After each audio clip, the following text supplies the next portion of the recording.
Hi guys, welcome to another video. Welcome to a wet and windy one. It's not windy at the moment. Just behind the camera is west, and that's where we're expecting the blustery winds to come in later on tonight, early tomorrow morning. It's peeing it down, as you can see. Everything's sodden. So on this camp I'm probably going to have a campfire. I'm hoping anyway. Just over that way over there, there's some silver birch bin chopped down, cut back, fairly sizable pieces, so I have brought my axe with me, see if I can process some of that. As you've just seen, I've collected some wood, so my idea is to lean a centre beam against a tree, put some A-frame supports in, and put the tarp over it and make sure it's all secure, ready for these 45-mile-an-hour winds tonight, if they show up. Last time I camped here, one side of the tarp blew up. The ground is not very hard, it's quite soft, it's predominantly beech and birch with a little bit of ash thrown in, so the ground is quite soft. So yeah, I'm going to stop waffling, just crack on with it.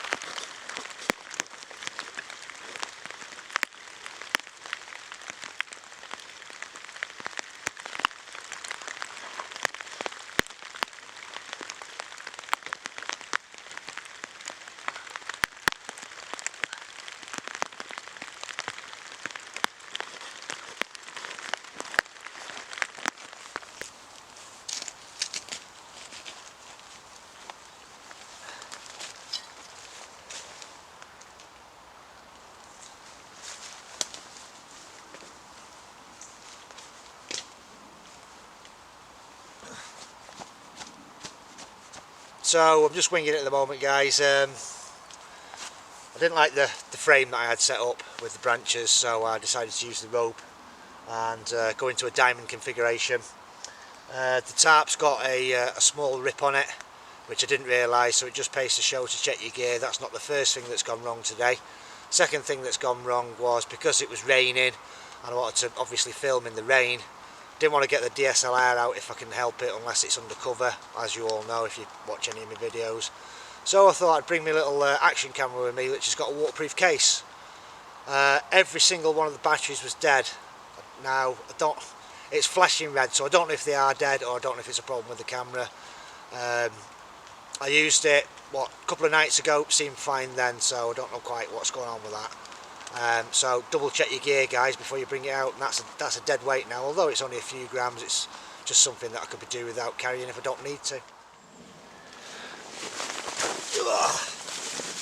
Right, okay guys, I've got it up in a fashion, it'll do. Like I say, behind me is west, and that's where I'm expecting all the heavy winds. I know it's got openings down at the back there, not really a lot I can do about that. At least I'm dry, I'm not on too much of a slant. Right, apologies first for the audio, this video, last couple of videos in fact. What I usually do to record my audio, and you've all seen the little fluffy mouse that I wear, well, inside my pocket, either my breast pocket in my jacket or my pocket in my fleece usually, is my mobile phone, and I just wire the little mouse into my mobile phone and record the audio track separately to the video. Unfortunately, my mobile phone has decided to just stop working. Basically, you turn it on, it'll go through the Sony little bit that it does, and then just as it tries to boot to Android, it will not boot to Android. So we're using the DLSR microphone, which I know is rubbish audio quality. It's very difficult to get the balances right when I'm in the editing stage of the video.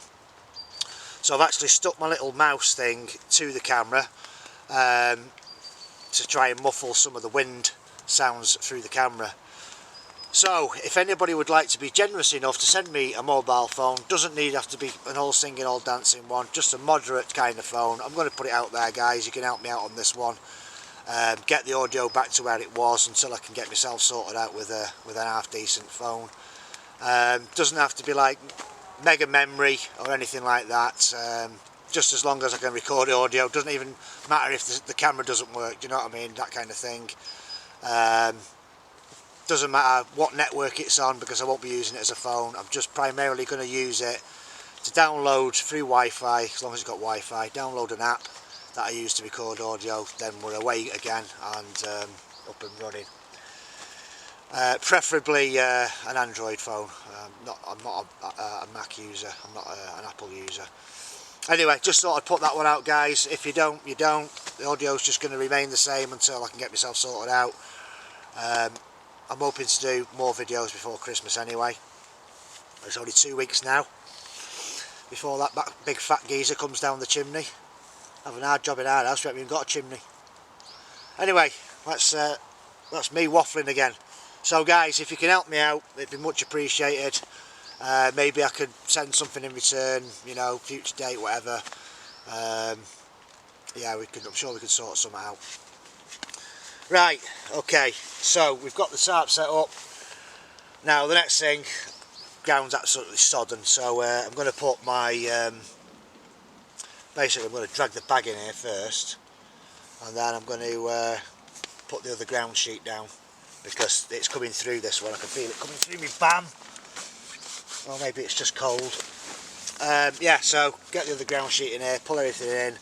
Then it's time to start processing some wood. Clear a little area there, I think. Not sure if I'm going to be able to process that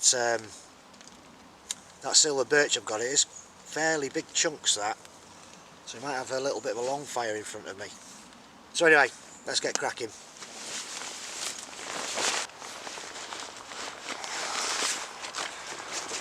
Right, so got a frying pan and food in there. I've actually brought, guys, my deerstalker's hat, because I didn't know how warm it was going to be.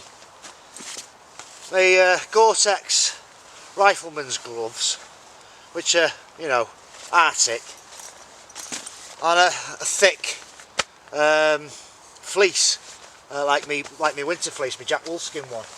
So I brought all them. Don't even think I'm going to need them.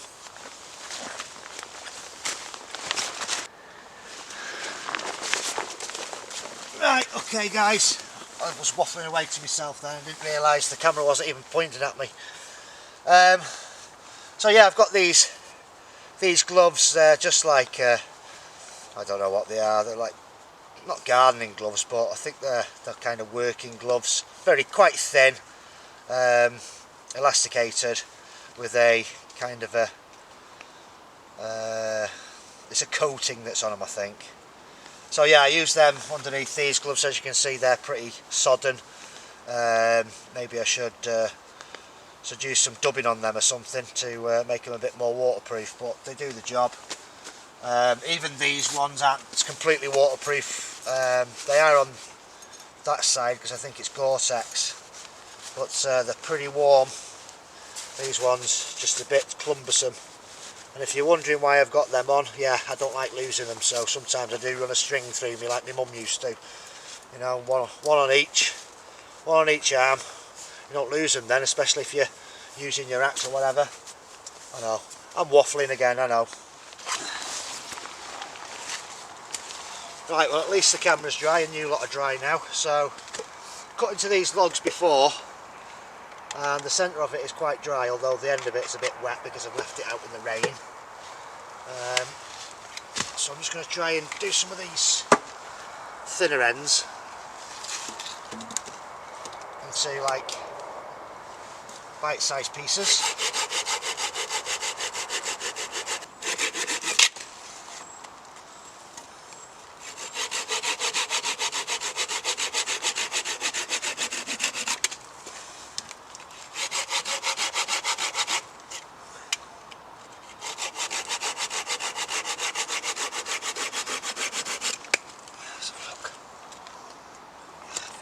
why. They say that making a fire warms you up 3 times. One when you gather the wood, one when you're processing it, and one when you're burning it.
I'm going to cut that bit off because that's all got branches coming off it, or would have had branches coming off it, or twigs.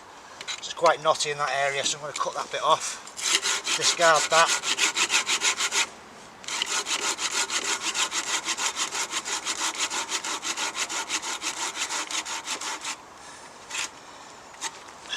I think we're getting ready for a new saw, guys. Unless it's very damp in here.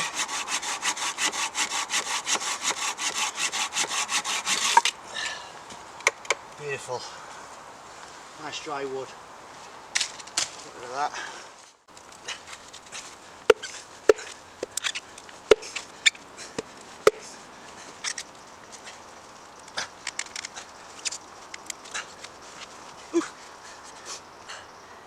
There's no way I'm going to get through one of them with my backhoe, I don't think.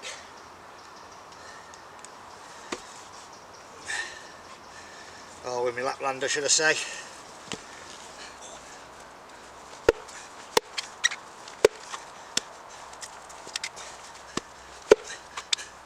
This is where you need a forestry axe, not a little hatchet.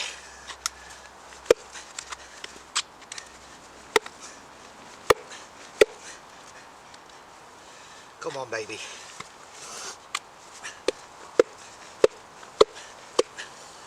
Going straight through a knot. Well, if nothing else, we've made a giant peg, as in a clothesline peg.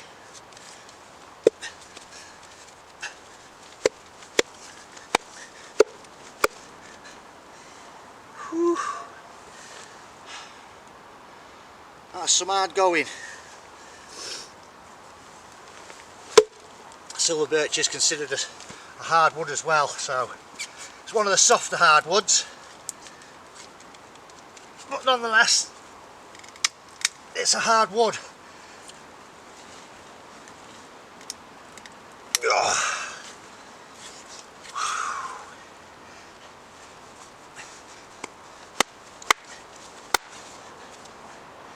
think we're through the knot.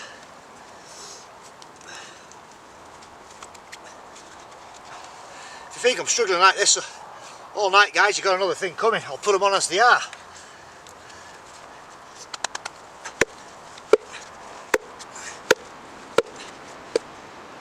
Look how far it's split. Still not going to give up.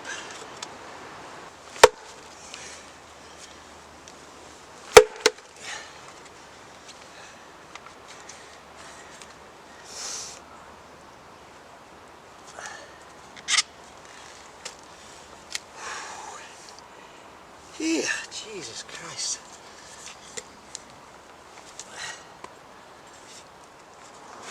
Right, guys, I'm not going to lie to you. Splitting one like this isn't a good idea. By brute force, I've managed to get it that far.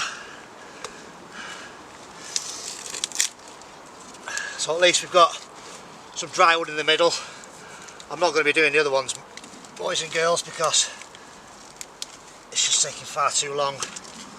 They need to be smaller pieces really, or a bigger axe.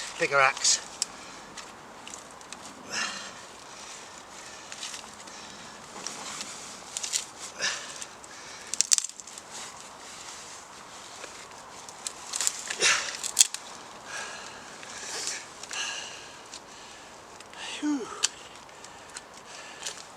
Got some birch bark though. Well, I don't need a fire now, guys. I'm warm enough. Thanks very much. I'm actually sweating. That was tough going. So yeah, it's definitely a hardwood.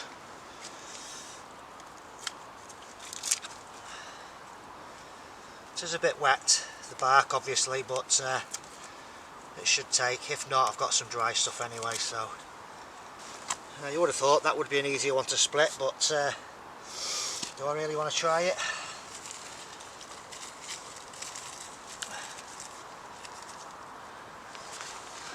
Let's put that in there.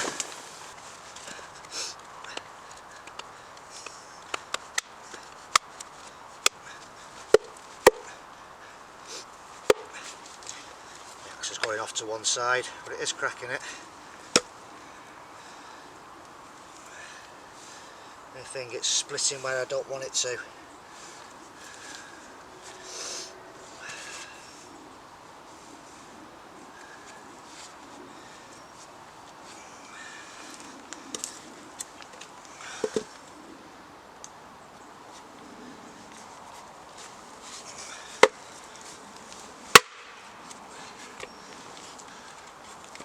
Well, blow me, guys.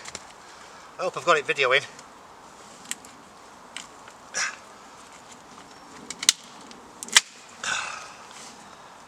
Oh, would you believe it? And my hand isn't properly better yet, guys, as well, so I'm just being a little bit cautious. See if we can split it the other way.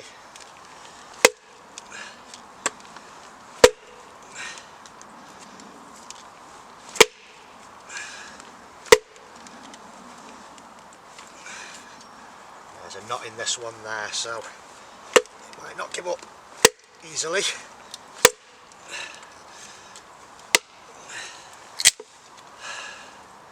Would you believe it? And that first bit was tough as old boots. So we've got a couple of good pieces there. I wonder if I should get the backhoe and just saw them in half. Now I believe, I've never burnt birch on its own, but I believe it burns bright, hot, very quickly. So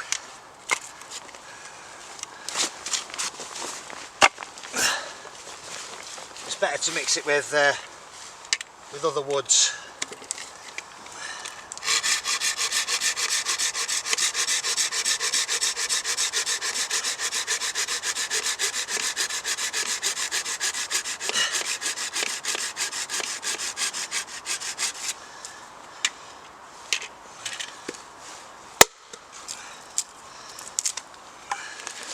So let's try and get some of the birch bark off. So I've seen so many people go in and draw the knife towards them. Ideally you want to be drawing the knife away from you, if at all possible. So we don't want to go in too deep. Yeah, if you can, just draw the knife away from you. Bit of knife safety, guys. It looks like quite a young tree, this, so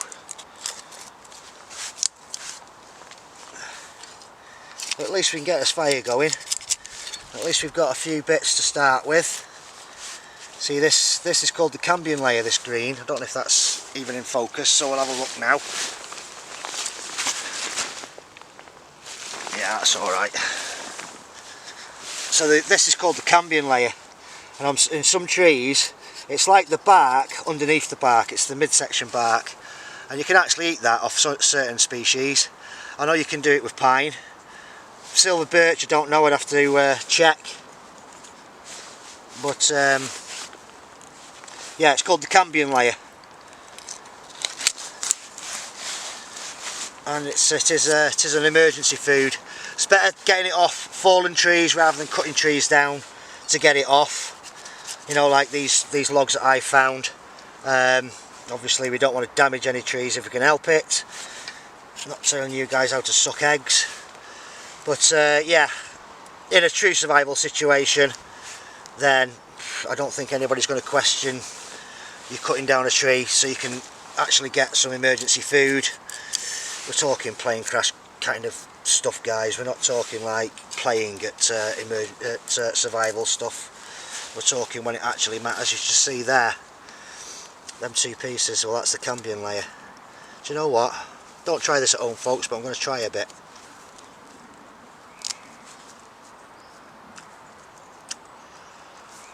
Funny enough, it doesn't actually taste like wood. It would need blanching because it doesn't break down very well. Let's try a thinner bit. Just heard a buzzard then. Yeah, it's quite, look, it's quite stringy. Not stringy, elastic. See that? Interesting stuff. I haven't even got a clue if the camera's still filming me. I might even be just talking to myself here. Not new there, Andy. Right,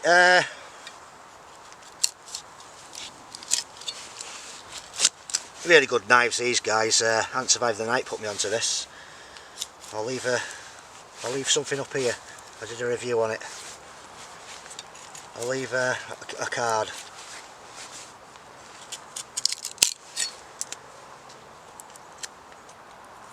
Anyway, I think we've got enough there.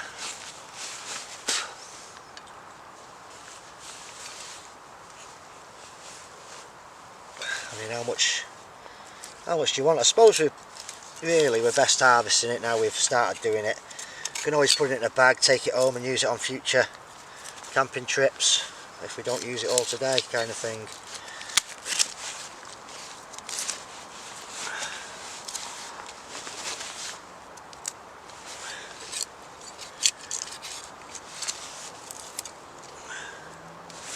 Always have your first aid kit handy as well, guys. Right guys, all this time I've had my jacket on, and underneath I've been wearing my Bushcraft jacket. So I just thought I'd quickly go through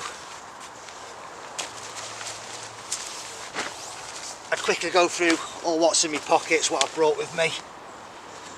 Whew, that was hard work chopping that wood.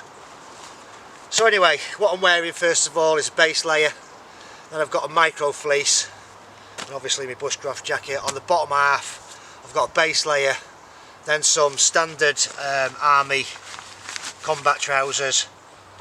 As you know, they've got dump pockets on either side, so I've got pruning shears on one side. I did have the backhoe Laplander on the other. I've obviously got batteries for the camera, depleted batteries in the other pocket, and then I've just got my Gore-Tex, military Gore-Tex pants on. Shoes, I can't remember what these are.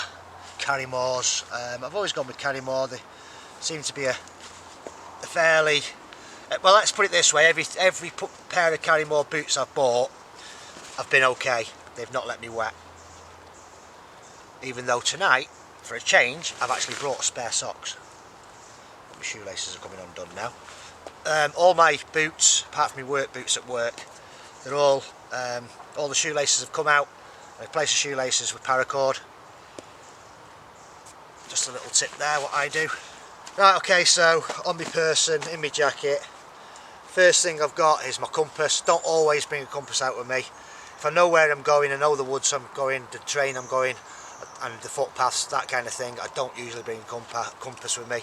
The only reason I brought that today was because I wanted to find out where west was, because that's where these storm winds are coming in tonight. Got my Petzl Tikka head torch, and in there I've got spare AAA batteries for obviously the lamp I'll be using later on the camera. That takes the same ones, and my little everyday EDC O-light that's on my keyring, which is in my jacket. That's spare batteries in there as well. So I think I've got about 7, maybe 8 spare batteries. That takes 3. The lamp for the camera takes 3, and then I've got a couple spare. Just let me check if we're recording still.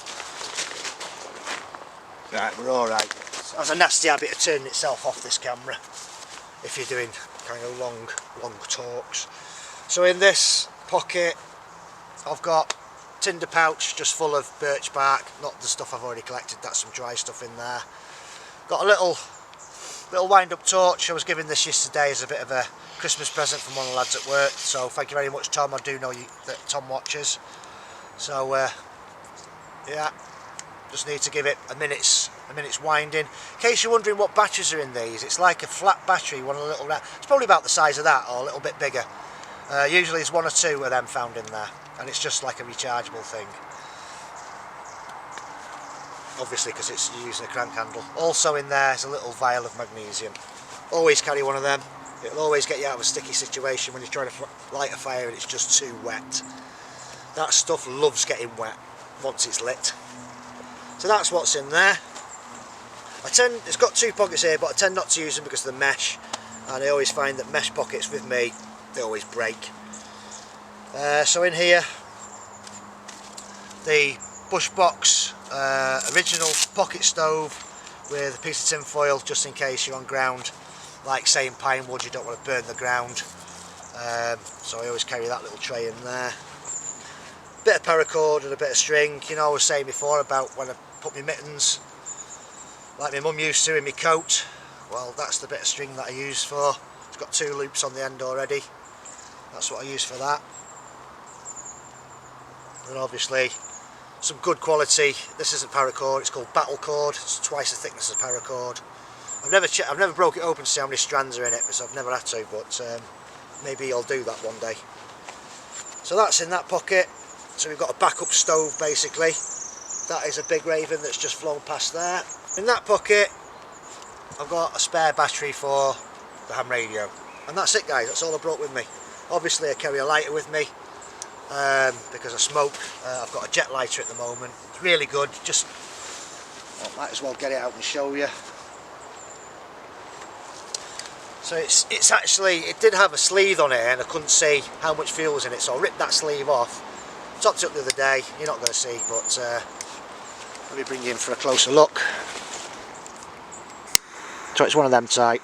It's not going to focus guys, but there you go. You get what I'm talking about. So that's what I carry with me.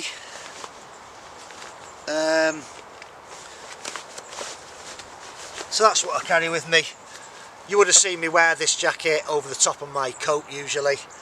If it's very dry conditions, I mean it is a bit damp there for some reason. I think a bit of water must have got, because that jacket's Gore-Tex, so it shouldn't leak. But it has got a bit of damp on the shoulder. Maybe that's sweat from me rather than the jacket leaking in, because it is only on the shoulders. Makes sense if all the heat is rising. So yeah, brilliant jacket. It's a little bit big for me, like I've said on previous videos, but it will do. Also in one of my pockets in me in these army pockets, I was carrying my big ferrocerium rod. So what I've done with that now actually is I've started using the belt loop again, because I've actually come up with a way of putting a bit of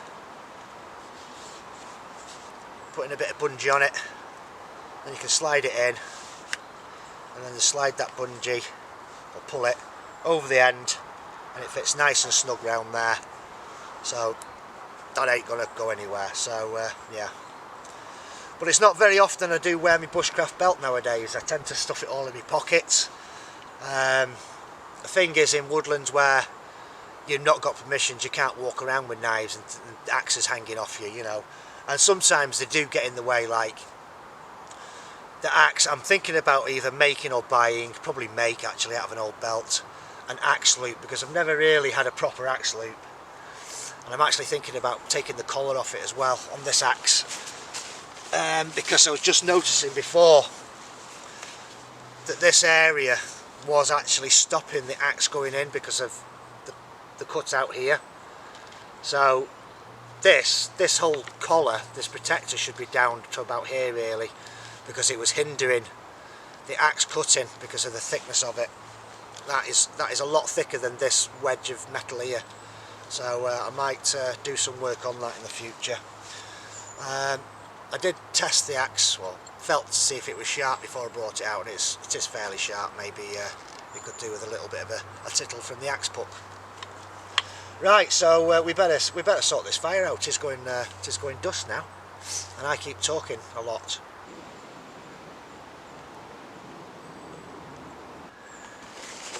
Right, so I've rearranged my log. So what I'm going to do is just put some of these dry bits down here. So we've just got something to start the fire on. Right, let's stop faffing about. Let's get some of this birch bark down.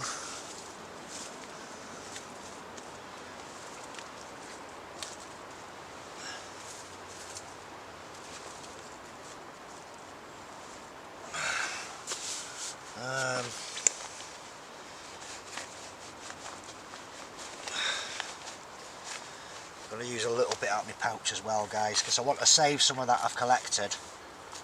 I'm not going to use any magnesium.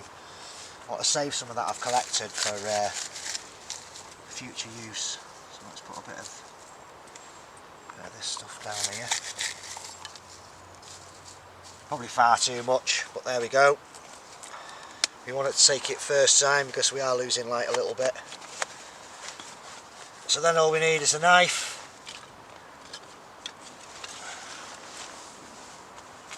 The ferro rod.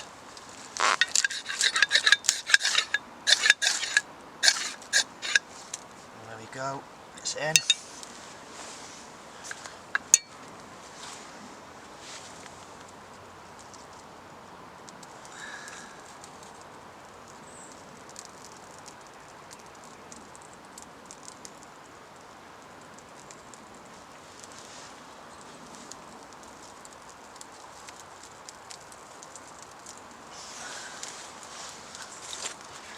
Some of these little bits on.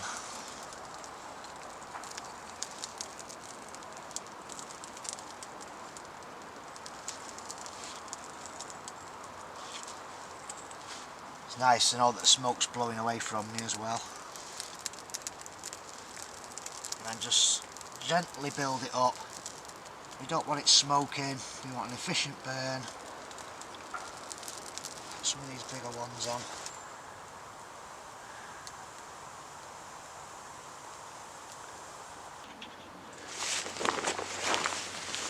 Right, looks like it's going to need a little bit of help, guys.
Can't beat a campfire, guys. Don't care what anybody says. As long as you make sure it's cleaned up after yourself, after yourselves, it should be alright. It is quite smoky still at the moment. I'm finding the smaller stuff that I've chopped down, it's not ideal firewood. I don't know what it is, but we should be alright once this birch takes hold.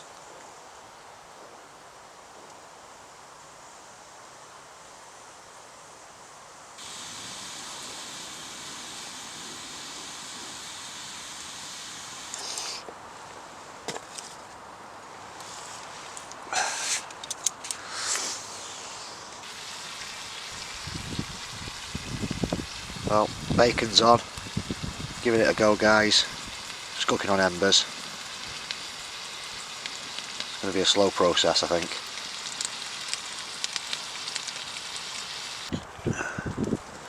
Right, bushbox to the rescue, guys. The embers just wasn't hot enough.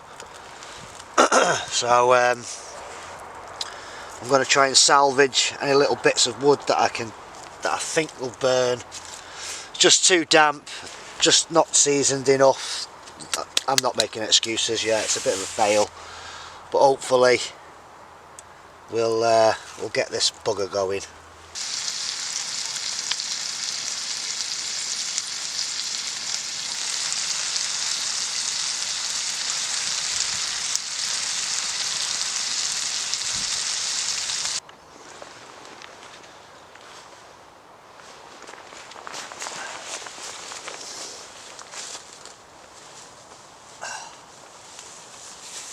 Right, okay guys, complete failure. Well, not a complete failure.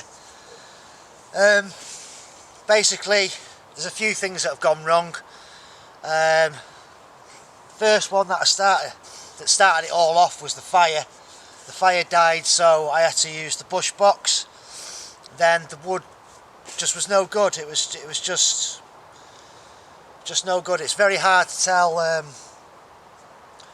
what is dead wood, what is live wood. Obviously you can snap twigs and what have you to tell if it's live or dead, but when you're using fair chunks of wood and you think it's dry, it just wasn't dry today. It just wasn't happening. I mean, it made some coals, some embers, but not enough to cook on.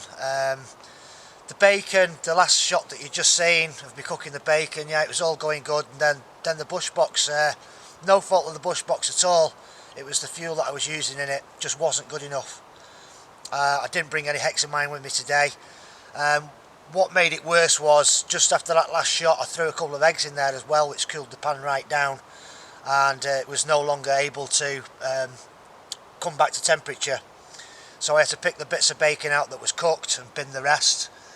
Obviously you can see I've cleared everything away now. The fire's out, gone. Memory card was getting full. Didn't bring another memory card with me. It's just one. It just feels like it's one thing after another tonight for some reason. It's just not gelling. I think I've lost the glove as well somewhere. So yeah, it's one of them, guys. It's a fail. There's no way around it. I'm not even going to stay here tonight. There's no point in me staying, filming. What you're going to see me sleeping, that's about it. Can't show you any cooking or anything like that. So I'll just patch what I can to with this video, patch it the best I can, because I'm going to put it on YouTube. Failures do happen, albeit not very often. I think I've had maybe one or two. Sometimes I'll get to the woods and decide, nah, it's, my heart's not in it, and then I'll go home and not even put it on YouTube.